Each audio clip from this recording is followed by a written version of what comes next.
Tal y como nos ha explicado Jesús, vemos que Aragón está desplegando sus renovables sin un plan energético vigente, lo ha comentado él, que tenemos en estos momentos un plan energético caducado, y que el Gobierno de Aragón, el pasado enero, su presidente anunció un nuevo plan, pero que todavía no ha presentado.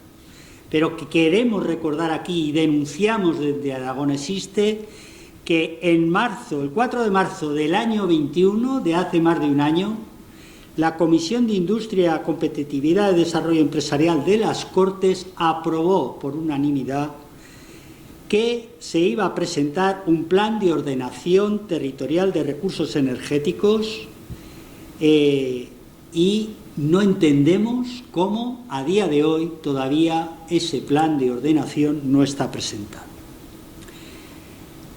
También queremos decir que ya en 2001 también, en noviembre, hubo colectivos que denunciaron que era necesario esa ordenación de la implantación de renovables. En concreto, el Colegio de Ingenieros, Canales y Puertos lo hizo, además, argumentando que se necesitaban 5 grandes puntos en esa ordenación, que hubiera una exclusión de zonas, que existiera una tramitación transparente que, como hemos visto, no existe, que se cumplieran las normas municipales y, sobre todo, que los estudios medioambientales se hicieran correctamente y sin urgencia.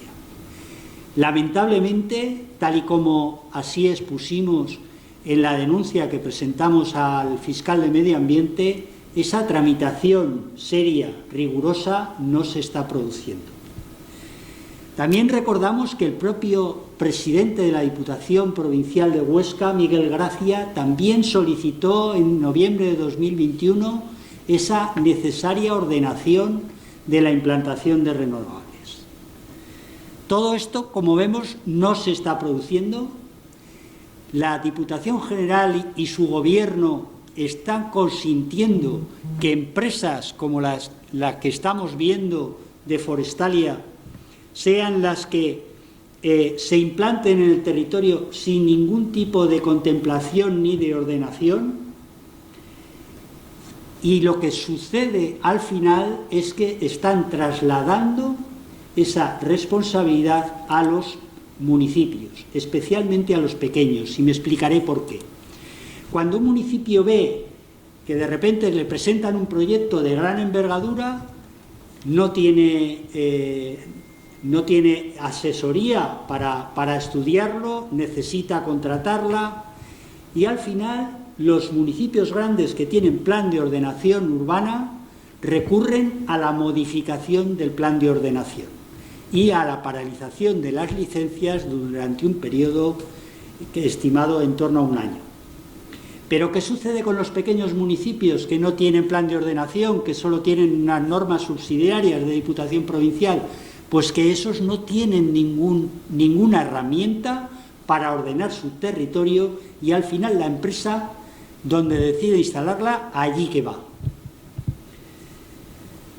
Eso es un atentado a la soberanía municipal, a la ordenación del territorio. Recordamos que la ordenación del territorio es una competencia exclusiva de la comunidad autónoma que no se está ejerciendo, y queremos, sobre todo, responder a las palabras de Javier Lambán en Cariñena, cuando hablaba que nosotros capacidad legislativa para actuar en este terreno no tenemos.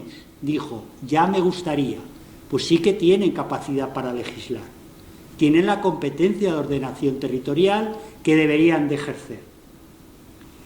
También afirmó que estaba totalmente de acuerdo que las renovables no pueden en modo alguno desarrollarse a costa de otros sectores estratégicos de la comunidad. Afirmó que molinos y placas no se pueden poner en viñas, no se pueden poner en lugares donde se han hecho inversiones para desarrollar la agroalimentación. Y lo que nosotros estamos viendo en el boletín es que ese atropello a la agroalimentación, a las explotaciones, se está produciendo. Aquí tengo en el boletín una resolución ya final del Departamento de Industria, en el que pasan una línea de alta tensión por medio de una explotación hortofrutícola y encima afectando también a una vivienda de un agricultor. Por tanto, las palabras de Javier Lambán no son ciertas. Se están produciendo estas agresiones a ciudadanos particulares, que al final, desgraciadamente, van a ir a los juzgados a defenderse. Por último, también querría comentar que ante la falta de información y las limitaciones que tienen los propios ayuntamientos, se están produciendo también charlas informativas por parte de las empresas instaladoras que en muchas ocasiones están no contando toda la verdad de la tramitación administrativa, ya que confunden al ciudadano dándole unos plazos de alegaciones que ellos dicen que van a contestar cuando se trata de un procedimiento administrativo que tiene unos plazos tasados en los respectivos boletines. También es falso cuando les afirman que les daremos la luz gratis. No se puede dar la luz gratis. No pueden, porque hay unas distribuidoras por medio. Y también es falso cuando en esas charlas se afirman a todos los que, si no se está de acuerdo todos los habitantes del pueblo, no se harán esos parques fotovoltaicos y eólicos. En definitiva, lo que estamos asistiendo es a un desarrollo de las renovables exclusivamente mercantilista de las empresas y arrollando los derechos de los ciudadanos que nosotros, a través de la coordinadora Teruel Existe, estamos intentando defender.